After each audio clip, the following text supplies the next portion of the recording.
오늘 성경 말씀 봉독하겠습니다. 신약 성경 누가복음 21장 25절에서 31절입니다.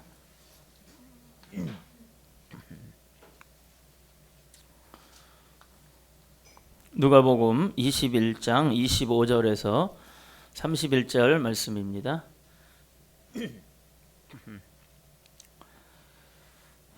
교독하겠습니다. 1월 성신에는 징조가 있겠고 땅에서는 민족들이 바다와 파도의 성난 소리로 인하여 혼란 중에 곤고하리라. 사람들이 세상의 말 일을 생각하고 무서워함으로 기절하리니 이는 하늘의 권능들이 흔들리겠습니다. 그때 사람들이 인자가 구름을 타고 능력과 큰 영광으로 오는 것을 보리라. 이런 일이 되기를 시작하거든 일어나 머리를 들라. 너희 속량이 가까웠느니라 하시더라. 이에 비유로 이르시되 무화과 나무와 모든 나무를 보라. 싹이 나면 너희가 보고 여름이 가까운 줄을 자연히 아나니. 같이 합니다. 이와 같이 너희가 이런 일이 일어나는 것을 보거든 하나님의 나라가 가까이 온 줄 알라. 아멘. 할렐루야. 반갑습니다. 사랑합니다. 우리 인사 나누고 한번 시작합니다. 사랑합니다.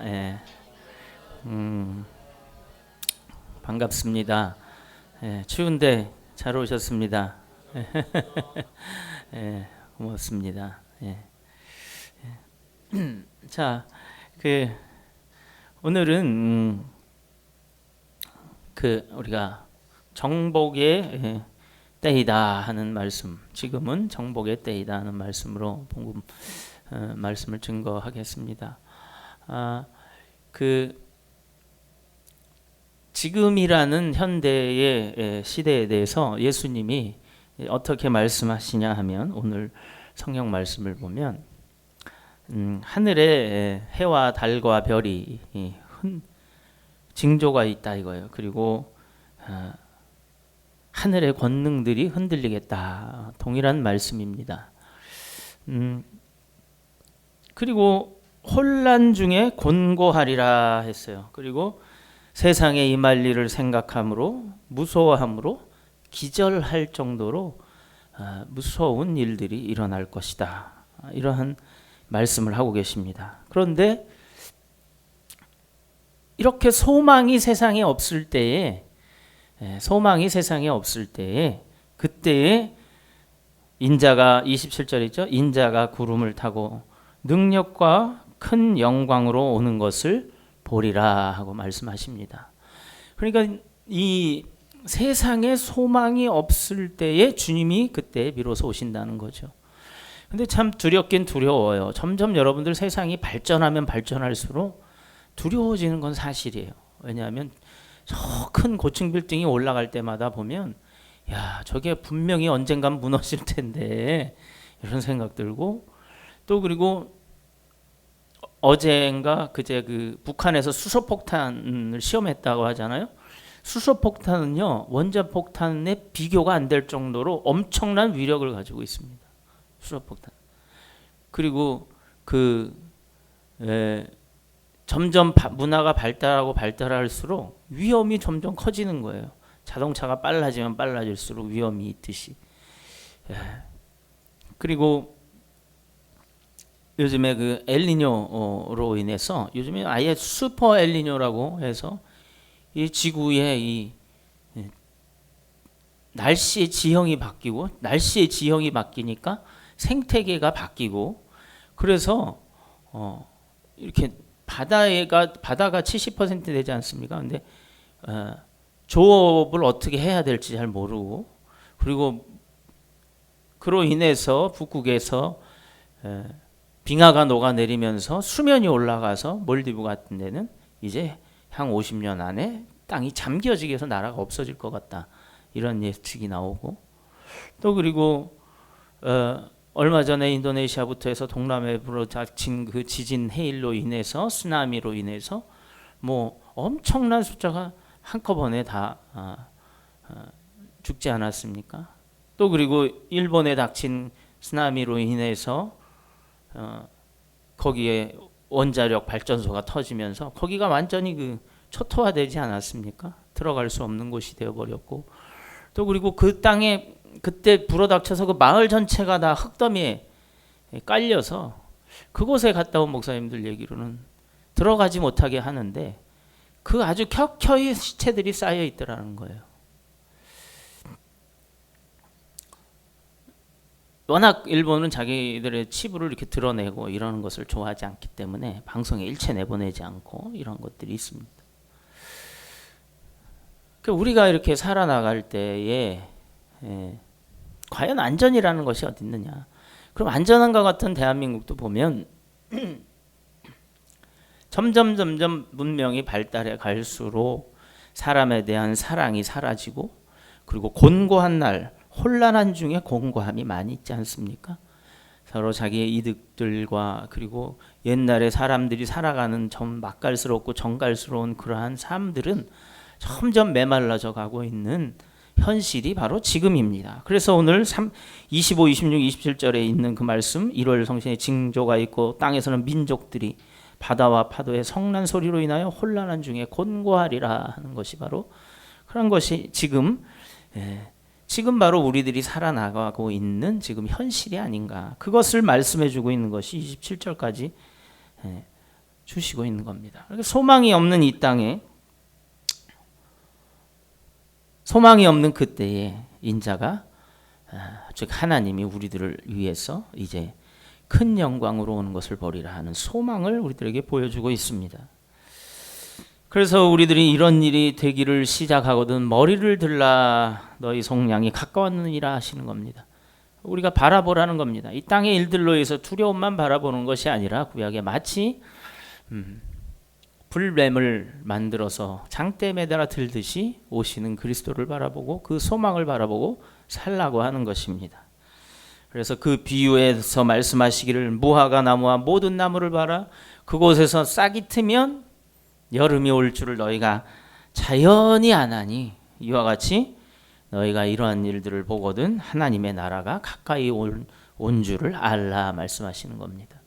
그러니까는 우리가 지금 이 세대를 살 동안에 우리가 무엇을 예언하면서 살아야 되는가 하는 거예요. 무엇을 예언하면서 살아야 돼? 아들이냐 딸이냐를 가지고 돈을 많이 벌 것이냐 적게 벌 것이냐를 가지고 우리가 거기에 관심을, 우리의 인생을 두는 것이 아니라 무엇을 보냐? 이러한 일들이 오는 것을 보면 볼수록 하나님의 나라가 가까이 오는 것을 우리가 알고 또 우리가 예언하고 그리고 우리가 선포하고 또 우리가 그것을 바라면서 살아야 되는 것이다 하는 겁니다. 그것을 예수님이 지금 세 가지 파트로 나눠서 오늘 읽은 본문에서 말씀해 주시고 있는 겁니다. 사람들이 살아나갈 때 때를 아는 것은 굉장히 중요합니다. 각종 때가 여러분들 전도서에 보면 많이 있지 않습니까? 태어날 때가 있으면 죽을 때가 있고, 흥할 때가 있으면 망할 때가 있고, 괴로울 때가 있으면 또 즐거울 때가 있고, 먹을 때가 있으면 또 먹지 않을 때가 있고, 입을 때가 있으면 또 벗을 때가 있고, 아주 사람들이 세상에서 그 때에 따라 어떤 때는 가질 때가 있고 어떤 때는 내어줄 때가 있고, 그런 여러 가지 사람들의 때가 있다라는 거예요. 그러니까 때를 따라 필요를 따라서 사람들이 해야 될 일들이 있다라는 것을 이야기해 주고 있어요. 어느 집에 개하고 닭이 있었답니다. 근데 둘이서 어느 하루는 주인이 없는 틈을 따서 서로 티격태격 심심하니까 말다툼이 시작된 거예요. 개가 하는 말이, 닭, 너는 왜 요즘에 울지를 않느냐 이거예요. 주인님이 좀 일어나게 새벽에 꼭 끼어 하고 울어가지고 일어나야 될 때를 네가 알려주는 게 네 일 아니냐. 너는 요즘에 밥만 먹고 아무 일도 하지 않는구나. 이제 이렇게 얘기를 했어요. 그러니까는 닭이 하는 말이 참 모르는 소리 하네. 요즘에는 자는 때가 따로 없어. 시도 때도 없어. 언제 자고 언제 일어나는지도 몰라. 그리고 또 모르는 소리 또 하네. 요즘에 자명종이 얼마나 발달을 했는데 그 자명종이 그 일을 다 하기 때문에 나는 별로 할 일이 없어. 이렇게 얘기를 하는 거예요. 그러니까 걔가 가만히 들어보니까 그 말도 맞는 것 같아요. 닭이 참 쓸모가 없어요. 이건 뭐 저 치킨으로만 써야 될 겁니다. 그러니까 이제 닭이 또 한 방 먹었으니까는 이제 걔한테 또 한마디 던져요. 뭐라 그러면 너는 왜 도둑이 오면 짖어야 되는데 짖을 생각을 안 하니? 그러니까는 주인이 도둑인데 누굴 보고 짖냐? 그러더래요. 그런 얘기를 하더라는 거예요. 그러니까 닭은 요즘에는 시계가 있지만 예전에는 꼬끼야 하고 울어대면, 저도 예전에 시골 가면 아주 캄캄할 때 이렇게 동이 터오지 않은데 닭은 정말 울기 시작합니다. 아마 제일 먼저 깨는 것 같아요. 그 새 날지 못하는 그 새들이 아주 부지런하다는데 그거보다 더 부지런한 닭인 것 같아요. 그러면 밤에 보면 새벽에 동도 안 트고 깜깜한데 꼬끼워해요. 그러니까 사람은 새벽에 온지는 모를 수 있어요. 깜깜하니까. 그런데 그렇게 울기 시작을 하면 움직입니다. 이제 농사 짓는 사람들. 왜냐하면 해가 있는 동안에 일을 해야 되기 때문에. 해가 지면 일을 못 하잖아요. 그러니까 준비하고 막 동 챙기고 해서 이제 나가면 동이 서서히 터면 이제 그때부터 일을 할 수 있는 거예요. 아침 준비하고. 그런데 그 때를 알려주는 닭이 이제는 시대가 변하니까 밤을 새워서 일하는 사람도 있고, 그 일어나고 자는 때가 각각 달라졌다는 거예요. 그러니까 혼란스럽다는 거죠. 그러니까 닭도 울어야 될 때를 모르는 거예요. 지금의 우리의 때가 그런 때가 아닌가 합니다. 밤에도 이 산에 올라가 보면요, 이 서울 시내 전체가 다 보입니다. 바로 옆에 아차산에. 그러면 쫙 보면 아주 훤합니다. 예. 어떤 도시를 들어가기 전에 이렇게 여행을 해보면 산골을 이렇게 지나서 이 야산이나 이런 쪽으로 뒤편에 보면요, 밤에 불빛이 확 하늘을 밝히는 것을 볼 수 있어요. 그래서 서울이나 대도시 안에서는 밤에 은하수를 볼 수가 없어요. 이 불빛이 밝기 때문에. 그러니까 때를 알 수 없는 시대로 가고 있다라는 거예요. 도둑이 오면 짖어야 되는 개도 마찬가지로 짖지 못하고 있는 거예요. 혼란스러워요. 누가 의인이고 누가 악인인지 알 수가 없는 시대를 살고 있다는 것을 아마 풍자하고 있는 것 같습니다. 여러분들은 어떠한 때에 또 어떠한 기준으로 의인이 되고 악인이 되는지 이렇게 혼란스러운 불확실한 그러한 시대에 살고 있는 사람들일 것입니다. 그런 가운데에 하나님은 우리들에게 무엇라고 말씀하시냐면 나를 바라보라고, 고개를 들어서 너희의 속량이 가까웠다고 이렇게 이야기하고 있는 겁니다. 하나님께서 우리들에게 축복하셨다고 말씀하지 않습니까? 그 축복이 뭡니까? 생육하고 번성하고 땅을 다스리고 정복하라 하는 것입니다. 그 중에서 우리가 지금의 때에 어떠한 때인가 하는 겁니다. 이미 어떻게 보면 사람들의 번성은 다 이루어졌어요. 이스라엘이 애굽에 들어가서요, 그 몇 명 되지 않는 숫자가 들어가서, 야곱의 자손들이 들어가서 250만에 가까운 숫자로 나왔습니다. 근데 그 나온 이스라엘 백성들이 하나님을 잘 섬기는 사람들이 아니었을 거라고 저는 봐요. 수백 년간 그들이 애굽에 있으면서 하나님을 잘 섬기는 법, 하나님에 대해서는 들어왔겠지만, 그래서 그들이 광야를 지나면서 이제 하나님을 섬기는 법을 배웁니다. 마찬가지로 온 세상에 지금 70억 인구가 아주 번성해 있습니다. 그렇게 번성한 곳에서 그 인구 중에서 하나님이 이제 하나님의 백성들을 끌어내 오시겠다는 겁니다. 그러니까 그 번성한 곳에서 다스릴 사람들, 그리고 하나님이 정복한 대로 정복되어지는 사람들, 그 사람들을 하나님이 불러 모으시는 그 때를 지금 말씀하고 있다는 겁니다. 그래서 지금은 하나님께서 우리들이 이 세상을 정복할 정복자로서의 그러한 불러주심이 있다 하는 겁니다. 그래서 요한복음 4장 35절에 이렇게 말씀합니다. 너희는 넉 달이 지나야 추수할 때가 이르겠다 하지 아니하느냐. 그러나 나는 너희에게 이르노니 너희 눈을 들어 밭을 보라 희어져 추수하게 되었다 말씀하시는 거예요. 그러니까 우리의 눈은 넉 달이 지나면 그 당시에 이스라엘에 넉 달이 지나면 추수를 하게 돼 있는 거예요. 그러니까 우리도 봄에 파종을 하지 않습니까? 어떤 것은 봄에 파종을 해서 여름에 한 서너 달 이렇게 지나면 추수하는 것도 있을 것이고, 우리는 이제 벼니까 가을에 추수를 하게 되겠죠, 그렇죠? 여기에는 이제 밀, 보리 뭐 이런 것들 추수를 하게 되겠습니다. 그러면 우리가 뿌리고, 요거는 뭐 제가 엊그제 상추 씨를 이만큼 받아왔습니다. 상추를 뿌리면은 이거 한두 달 지나면 이제 먹겠구나, 이런 생각이 있을 것이고, 또 그 이후에 우리가 다른 식물들을 뿌리면 고추라든지 그 이후에 여러 가지 식물들을 뿌리면 채소들이라든지 거둘 시기를 우리가 알 수 있습니다. 그러나 그것은 이 땅에 있는 우리가 알고 있는 그런 경험과 지식 가운데서 나오는 것이고, 그러나 하나님께서 우리들한테 하시는 말씀은 뭐냐면, 나는 너희에게 이르노니 너희 눈을 들어 밭을 보라 희어져 추수하게 되었다라고 이야기하는 겁니다. 그러니까 하나님이 보시는 것은 이제 이 땅은 희어져 추수하게 되어졌다 하는 거예요. 그러니까 추수하게 되어졌다라는 것은 거두어 들이시겠다라는 이야기입니다.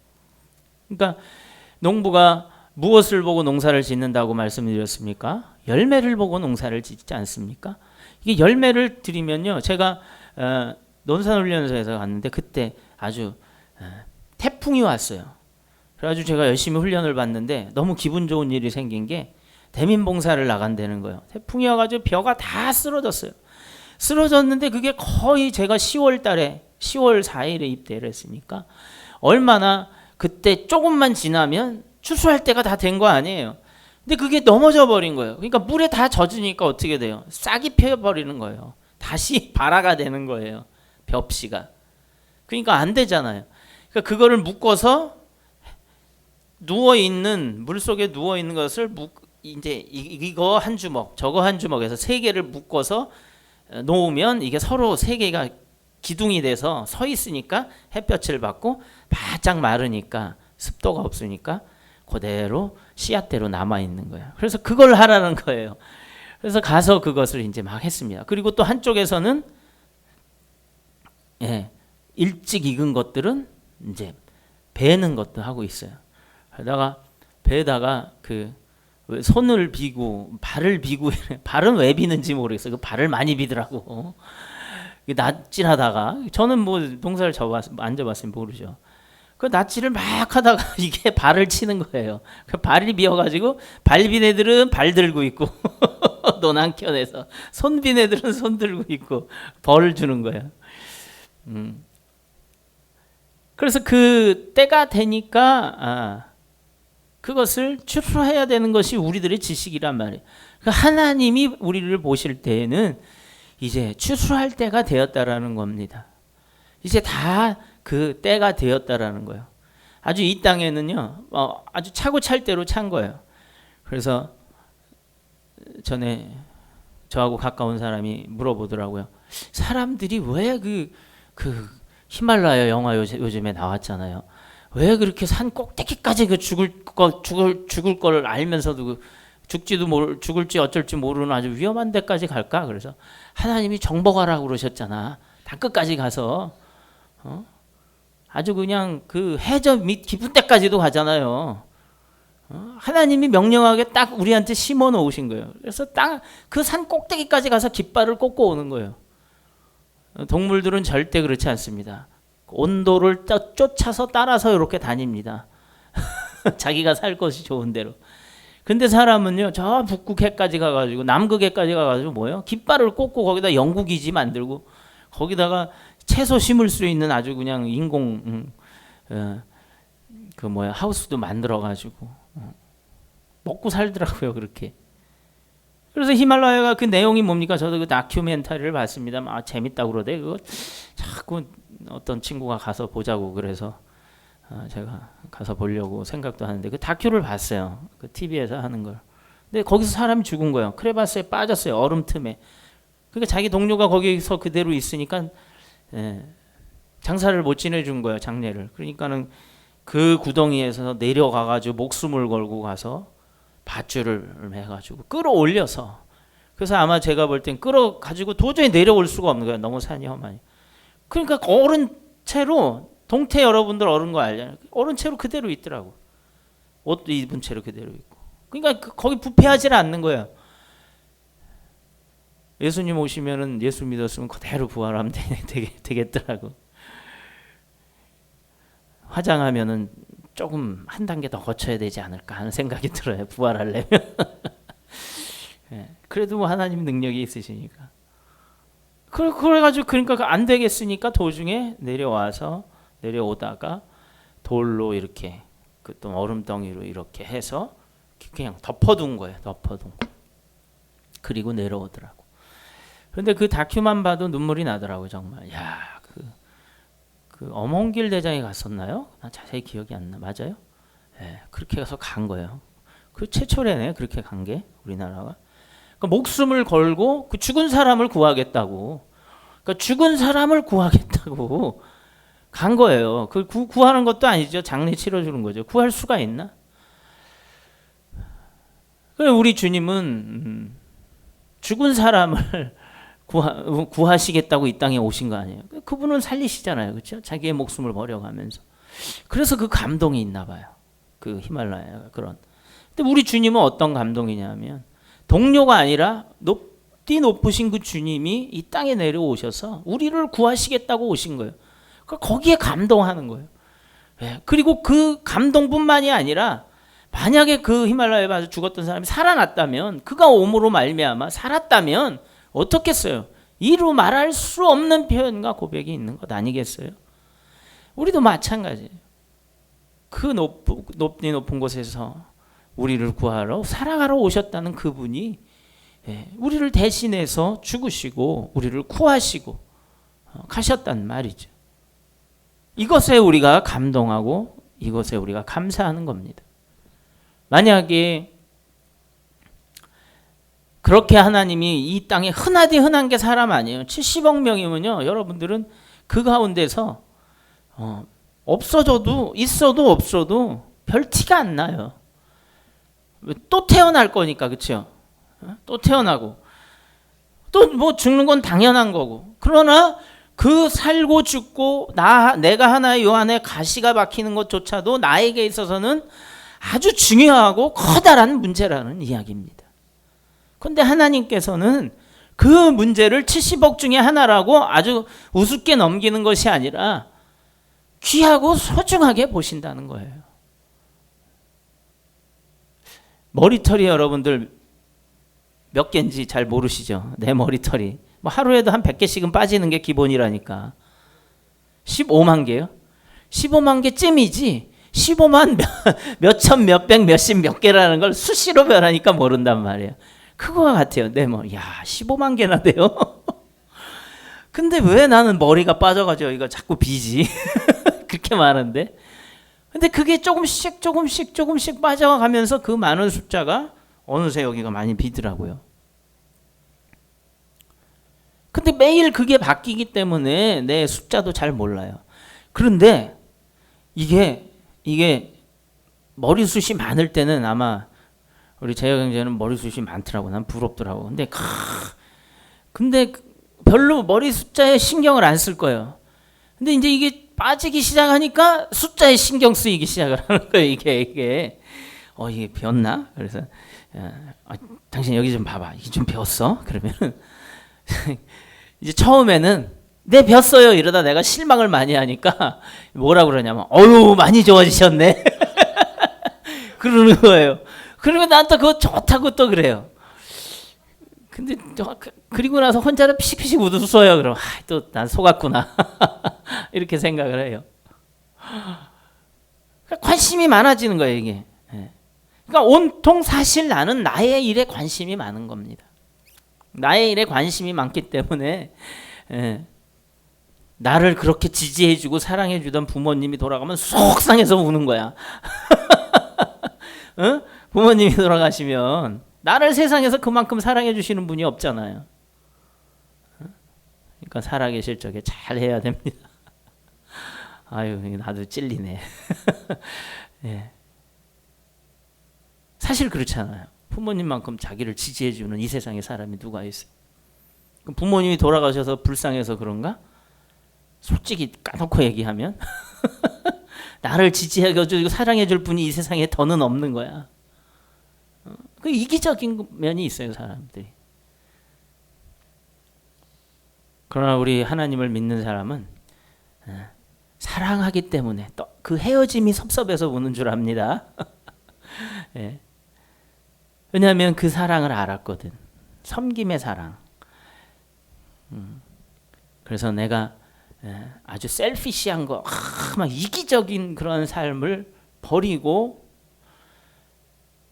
남을 섬김으로 인해서 그 사람이 살아나고 또 그 사람이 다른 사람을 섬김으로 인해서 그 사람이 살아나고 하는 것을 예수님이 본으로 보여주신 겁니다. 그러니까 지금 이때는 어떤 것이냐 하면 이미 예수님이 그 많은 사람들 중에서 살려준 사람들이 살아나고 있는 그런 고개를 들어서 하늘을 바라다 봐야 되는 그러한 시대가 되었다라는 거예요. 왜냐하면 세상에 더 이상 사실 희망과 소망이 없는 것을 알았기 때문에 그런 거예요. 세상에 희망과 소망이 뭐가 있습니까? 세상에는 사실 종국을 물어보면 그러니까 시작을 넌 지금 뭐 하려고 그러니? 그럼 열심히 공부해서요 좋은 학교 가려고 합니다. 좋은 학교 가서 뭐 하려고 그러니? 좋은 학교 가서 좋은 직장 가야죠. 좋은 직장 가서 뭐 하니? 좋은 직장 가서 좋은 배우자를 만나서 또 행복하게 아이들 잘 낳고 잘 살아야죠. 그리고 잘 살면 뭐 하니? 그러니까 뭐 그렇게 해서 사는 거죠. 그러다 어떻게 되니? 이렇게 저렇게 돼서 그래서 어떻게 될 건데? 그러다 죽는 거죠. 그러면은 너는 죽으러 가고 있구나. 죽으려고 살고 있구나. 이런 결론에 도달하게 된다는 거예요. 그래서 솔로몬이 이야기한 게 전도서에 뭐예요? 때에 대해 이야기하잖아요. 그래서 인생의 모든 즐겁고 모든 기쁘고 한 것을 내가 해봤지만 그러나 사람의 본분은 하나님을 여호와를 경외하고 그를 섬기는 것이라고 말씀하고 있지 않습니까? 예. 여러분들 어떤 친구들은 지금 한창 세상을 준비하러 나가는데 웬 죽는 얘기예요? 기분 나쁘게 이렇게 얘기할지 모르고 또 인생을 살아보신 분들은 그래 맞아 이럴 수도 있고 또는 우리가 지혜를 얻는다면 인생을 살아본들한테 지혜를 얻는다면 참 인생이 덧없다 그리고 화살같이 빠르다 하는 것을 느낄 수 있어요. 제가 볼 때만 해도 우리 개척할 때 우리 여기 계신 분들이 파릇파릇하셨는데 이제 조금 있으니까 이제 환갑이 다 돼가시잖아요. 1년만 더 있으면 이제 환갑이시잖아요. 그 생각을 하니까 나도 굉장히 2016년 한 해가 막 하나님 안에서 막 이렇게 그 부품 꿈이 있다가 그 생각을 하면 또 한켠으로는 또 이렇게 좀 조신해지고 그래요. 성숙한 만큼 더 하나님 앞에 아주 단열매를 드려야 될 텐데 하는 그런 마음이 있기 때문에 그렇습니다. 그러니까 빨리빨리 지나가더라고요. 삶이. 때가 찼다 하는 겁니다. 때가 참에 영혼을 추수하러 예수님이 오신 것입니다. 이미 예수님이 오신 것은 이제 때가 되었다라는 거예요. 추수할 때가 되었다라고 하는 것입니다. 그럼 사람들을 추수한 것은 무엇이겠어요? 사람들을 추수한다 하는 것은 영혼을 얻으시겠다라는 거예요. 그래서 예수님이 마가복음 1장 15절에 뭐라고 말씀하십니까? 때가 찼고 하나님의 나라가 가까웠으니 회개하고 복음을 믿으라 하는 겁니다. 마태복음 21장 34절에도 마찬가지로 나와 있습니다. 열매 거둘 때가 가까우매 그 열매를 받으려고 자기 종들을 농부에게 보내니라고 이야기합니다. 급기야는 아들이 오신 거예요. 아들이 오면 마지막이라는 이야기입니다.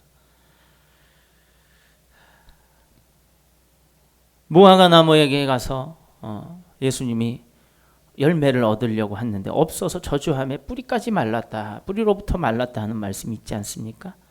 그 얘기는 무엇입니까? 우리의 때를 가지고 나에게 맞추면서 사는 것이 아니라 누구의 때에 맞추냐 하면 주인의 때에 맞추는 거예요. 주인의 때에 맞추는 것이 우리들의 본 모습입니다. 그래서 예수님이 오신 그 때에 맞추는 것인데 예수님이 오셨다라는 말이에요. 예수님이 오셨으니 우리는 그분의 때에 맞춰서 회개하고 복음을 믿으면 되는 겁니다. 그러니까 간단한 거예요. 자, 따라해 봅시다. 회개하고 복음을 믿으라. 회개가 뭡니까? 내가 내 맘대로 살았던 삶을 이제 하나님 예수님의 소리에 귀 기울여서 그것을 믿고 사는 것을 이야기해요. 그 돌이키는 것을 회개라고 이야기해요. 그리고 뭘 믿어요? 예수님이 다시 오실 것을 믿으라는 거예요. 이번에 제가 우리 분호 회장님하고 그 효서원에 갔다 오면서 이제 어떤 재판이 걸려 있어서 친구가 같은 동료 목사예요. 그리고 친구예요. 그래서 성남지원에 제가 같이 갔습니다. 근데 그분이 어떤 분이냐면 SBS에서 정신지체 아이들을 이렇게 교회에다 불러서 모아놓고 이렇게 봉사를 하시는 분이에요. 돈을 받지도 않고 그리고 기관도 아니고 교회에 장소가 있으니까 불쌍한 사람들 아이다가 봐주다가 형편이 나아지면 집으로 돌려보내주고 이러는 부부였어요. 근데 저희 분호 회장님의 친구예요. 근데 SBS에서 어떤 사건이 벌어졌냐면 이 정신지체 아이가 있다가 밖으로 도망을 나갔는데 그 사이 얘가 돌아다니면서 이러저러한 일을 하다 경찰에 발각이 돼서 어떻게 방송국에 이야기 돼가지고 이 아이를 막 이렇게 가둬두고 그리고 뭐 성추행을 하고 막 이런 것으로 방송에 나와 버린 거예요. 이분은 너무 젊었을 때부터 잘 알고 그분들이 그 아이들을 위해서 봉사하고 이런 걸 너무 잘 알았던 분이에요. 근데 세상에 방송에서 그렇게 해서 터뜨려 버린 거예요. 그러니까는 저희 분호회장 성품이 아주 온유하신 분인데 막 화를 너무너무 속상하다는 거예요.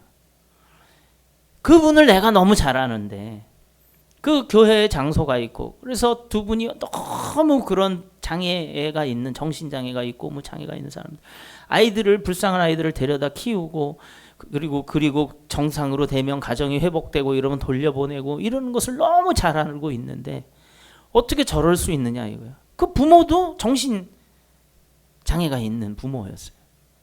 그러니까 아이가 돌아다니면서 이렇게 방황하고 막 이러니까 너 어디서 나왔냐 그러니까 교회에 있다 나왔어요. 그러니까는 교회에서 어떻게 나왔냐 도망 나왔어요 이런 거예요. 그러니까 막 있는 얘기 없네. 엄마도 정신적이 있으니까는 기자들이 유도 질문하고 막 이렇게 해서 만들어 버려 가지고 나와서요.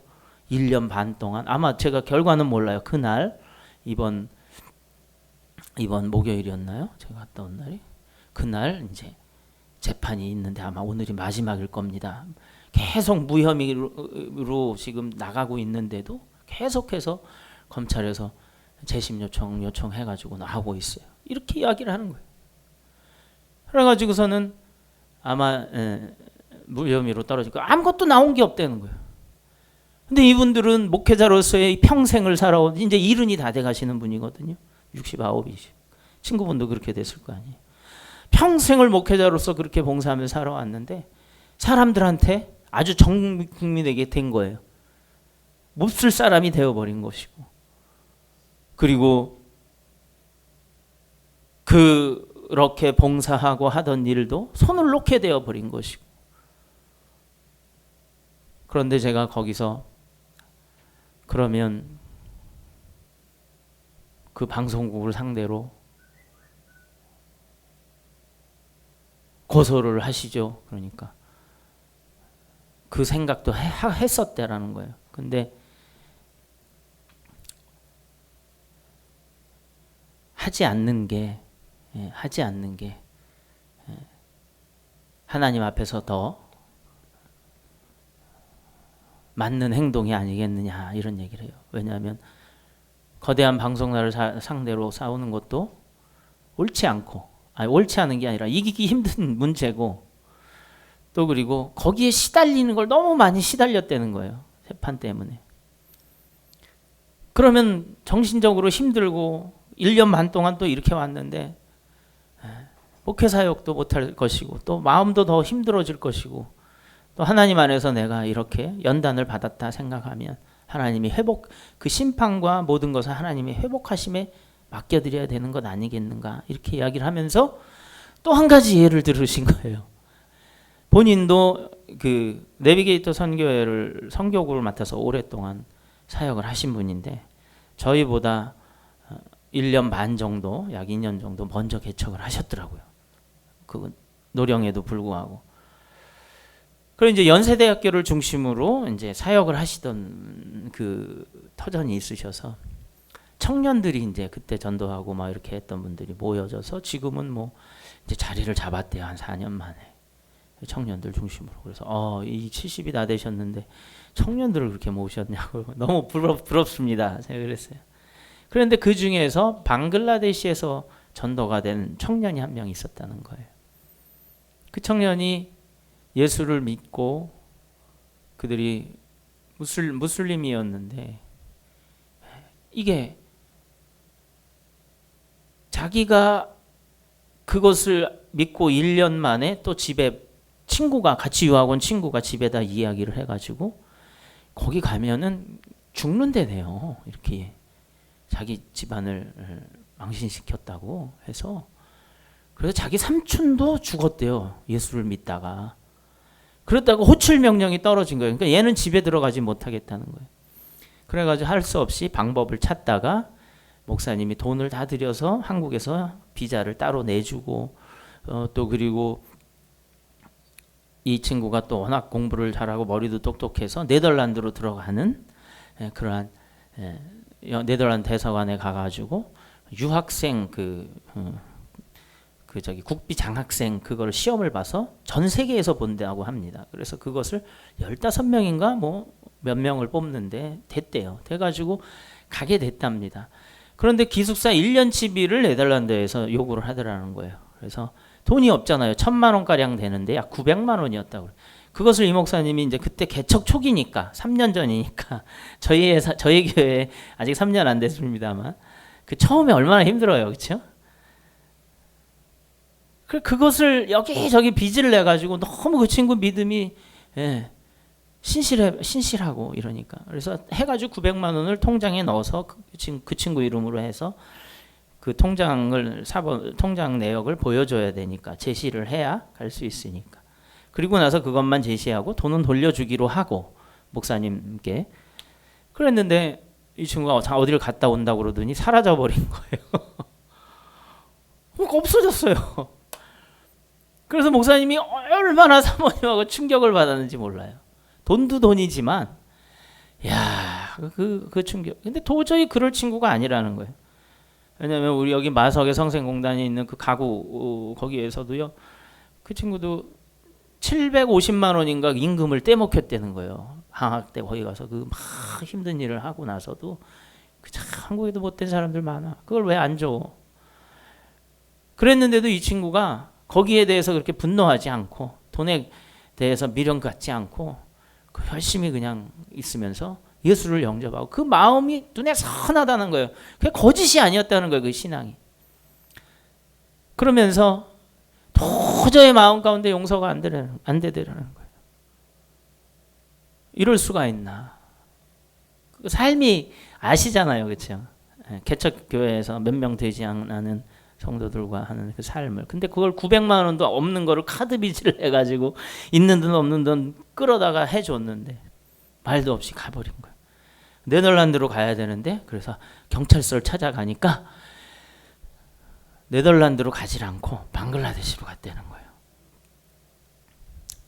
그러면서 형사가 하는 말이 목사님이시죠? 그래. 그러면 용서하십시오. 그러더라는 거예요. 이 사람들은 부자 나라에서 방글라데시 제일 못 살잖아요. 부자 나라에서 이 정도 가져가는 거 죄라고 생각하지 않습니다. 그리고 찾을래야 찾을 수도 없습니다. 그리고 방송국이나 기자들을 만나면 또 쫓아다니면서 취재하느냐고 시달릴 뿐입니다. 그러니까 그냥 포기하십시오. 자기는 소장만 올리면 되지만 검찰에 올라가는 순간 피곤해지실 겁니다. 이러는 거예요. 그래서 이 목사님이 포기하는 동시에 용서도 했답니다. 기도를 하면서. 마음이 너무 안 좋으니까. 그랬는데 어느 날 기도를 그렇게 하는데 하나님이 그만 아버지 때문에 그랬다라는 마음을 주시더라는 거예요. 아버지 때문에?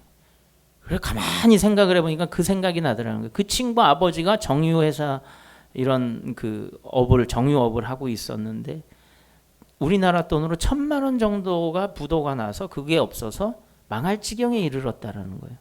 그러니까 이 친구가 자기 집으로는 돌아갈 수는 없고 이미 크리스찬이 됐다는 소문이 들어갔으니까. 근데 아버지하고 화해할 방법이 무엇인가를 생각해 보니까 그 돈이면 아버지하고 화해할 수도 있고 또 아버지도 살릴 수 있고 가족도 살릴 수 있고 나의 명분도 서겠다 이러는 것 때문에 아마 같지 않았는가 이런 생각이 들더라는 거예요. 퍼뜩. 그런데 그 친구가 네덜란드로 다시 가긴 갔더라는 거예요. 가서 문자가 메일을 보냈다는 거예요. 공부가 되지 않습니다. 너무 죄송스러워서 저는 공부가 되지 않습니다. 이러면서 왔더라는 거예요. 그래서 내가 다 용서를 했고 그랬다 이렇게 얘기를 했다는 겁니다. 제가 그 얘기를 들으면서 정말 쉽지 않은 부분이거든요. 그런 매신감에서의 용서. 그런데 그거를 깨닫게 해주셨다는 거예요. 그러니까 그 친구에 대한 용서. 그리고 또 그 목사님 친구의 그런 이야기를 하면서 그 목사님 소송에 걸렸던 그 목사님도 에게도 그냥 용서하고 그리고 우리 하나님 앞에 그냥 올바로 서 있으면 하나님이 알아주실 것 아니겠느냐 이러한 이야기를 하면서 제가 그 세종시에서부터 이렇게 약 한 2시간가량 이렇게 올라오면서 얘기를 나눴습니다. 우리가 이 땅에 사는 동안에 그러한 송사에 휘말리는 것처럼 어려운 상황에 살 수도 있습니다. 그리고 이 땅에 정의가 없어서 나를 속이고 기만하는 그러한 일에 걸려들 수도 있어요. 우리가 세상에 의해서 내가 휘둘려서 산다고 느껴질 때도 있습니다. 그러나 무엇보다도 우리에게 중요한 것은 그렇게 용서할 수 있고 그것을 이겨낼 수 있었던 힘은 무엇이겠습니까? 고개를 들어서 하나님을 바라다 보는 겁니다. 주님이 오실 날을 바라다 본다 하는 거겠죠. 우리가 이 땅에 있는 동안에 사명이 있습니다. 하나님이 그 사명을 준 거예요. 요즘에 취업난이 있습니다. 청년들의. 취업을 하면 금방금방 그만두는 사람들도 많다는 거예요. 청년들이. 왜 그러냐면 그 자기에게 주어진 임무를 수행하는데 여러 가지 어려운 일이 많은 거예요. 회사에 있는 여러 가지. 그런데 그러한 것 때문에 그만둘 수 있는 것도 많이 있습니다. 그런 것을 경험하면서 성장하기 때문에 그렇죠. 하지만 더 중요한 것은 그것을 잘 넘길 수 있는 그러한 힘이 필요하다는 거죠. 우리가 이 땅에 사는 동안에 우리를 넘어뜨리려 하는 인생에 있어서 일들은 많이 있습니다. 그럴 때마다 우리는 넘어질 수는 없습니다. 그럴 때마다 우리는 그것에 정복당할 수는 없는 거예요. 오직 우리가 정복당할 수 있는 것은 하나님께만 정복당할 수 있는 것이고 세상은 뭐하라고 그랬어요? 우리가 정복하고 다스리라고 우리들에게 주어진 우리들의 축복입니다. 그러니까 세상이 나를 막 이렇게 힘들게 해도 하나님의 그 정복하라 하신 그 말씀이 우리 가운데 있으면 우리가 그것에 넘어지지 않고 일어나서 헤쳐나갈 수 있는 것입니다. 그래서 하늘의 징조가 흔들리고 우리를 덮고 그리고 세상이 흔들리고 1월 성신의 징조가 있고 많은 변화가 있을지라도 고개를 들어서 주님을 바라다 본다면 그것을 정복하고 이겨낼 수 있는 힘이 있다 하는 겁니다. 그래서 이 땅에서 주님이 제자들에게 말씀하시길 뭐라고 말씀하셨습니까? 내가 너희를 보내는 것은 이리 가운데로 양을 보내는 것과 같다고 말씀하고 계시지 않습니까? 세상이 그렇게 험하고 악한 곳이지만 그러나 주님은 우리들에게 세상으로 나가라고 얘기해요. 그래서 어떻게 해요? 생육하고 성장하고 번성하고 그리고 가서 정복하고 가서 다스리라고 말씀하고 계시는 거예요. 양을 이리 가운데 보내는데 주님 마음이 편하겠습니까? 그러나 보내시는 거란 말이에요. 연약하지만 보내는 거고, 연약한 믿음이지만 보내고, 우리가 어린 나이지만 보내고, 그리고 자신 없는 우리의 마음이지만 주님이 보내는 겁니다. 주님이 보내시기 때문에 우리는 능력이 있는 거예요. 그래서 그것을 믿음이라고 이야기합니다. 믿음으로 다윗이 골리앗 앞에 나가지 않습니까? 믿음으로 그가 이기지 않습니까? 마치 세상과 우리와의 관계가 그렇습니다. 그 뒤에 누가 있었습니까? 하나님이 계시지 않았습니까? 그것을 가지고 나가는 거예요. 난 힘이 없어요. 나는 능력이 없어요. 세상에서 너무 부족해요. 세상 사람들 인정받지 못해요. 그리고 나에게 믿음도 없어요. 나는 아직도 연소해요. 또 자신이 없어요. 그럼에도 불구하고 주님이 가라고 이야기하지 않습니까? 그것이 능력이에요. 주님이 가라고 하시니 가는 겁니다. 그것이 능력이라는 겁니다. 여러분들 항상 끝까지 주님께서 함께 하신다는 말씀이 있지 않습니까? 그것을 믿으시고 그리스도를 통해서 이제 여러분들 하나님을 가장 잘 알 수 있는 것, 세월을 아끼라 때가 악하니라 말씀하시는 말씀과 그리고 거룩한 것을 그 말씀을 읽는 것과 그 거룩한 것을 지키는 자는 복이 있다고 말씀하시지 않습니까? 때가 가까웠다고 말씀하고 계십니다. 그리고 주의하고 깨어 있으라고 이야기하고 계십니다. 여러분들 세월을 아끼시기 바랍니다. 때가 악하기 때문입니다. 여러분들 가운데서 이제 하나님의 사랑과 그리고 하나님의 가라하신 세상으로 말씀 가운데 그 하나님의 말씀을 듣고 가는 것과 가지 않는 것은 커다란 인생의 차이가 있습니다. 여러분들 항상 주님이 보내시는 이 세상의 사명을 가지고 나가서 여러분들이 땅을 정복하고 그리고 다스릴 수 있는 그런 능력의 하나님의 자녀들이 되시기를 예수님의 이름으로 축원합니다. 기도하겠습니다. 하나님 감사합니다. 오늘도 주님의 은혜로 이 자리에 있습니다. 세상에서 우리가 무엇인가 정복하고 다스려 보려 하지만 우리는 거기에 휘둘리고 넘어지고 상처받고 또 우리 마음 가운데에 두려운 마음으로 돌아올 때가 많습니다. 세상은 우리들에게 그렇게 아픔과 그리고 힘든가 어려움을 줄 때가 있지만 그러나 하나님께서 가라고 말씀하시는 그 음성 가운데에 우리가 있기를 원합니다. 그리하여 하나님이 보내시는 세상으로 나가 하나님이 가라 하신 말씀대로 나가는 자들에게는 승리와 번성함과 정복과 다스림이 있을 줄 믿습니다. 하나님께서 다윗에게 함께 하셔서 그 두려움에 있는 그 블레셋의 골리앗을 물리친 것처럼 하나님 우리가 하나님 안에서 이 세상이 커다랗지만 그러나 주님 안에서 작은 세상임을 알게 하여 주셔서 우리가 이기고 승리할 수 있는 그러한 마침내 하나님 앞에 열매를 올려드릴 수 있는 심령들로 세워 주시옵소서. 담대하게 하여 주시옵소서. 예수님의 이름으로 기도드립니다. 아멘. 아멘.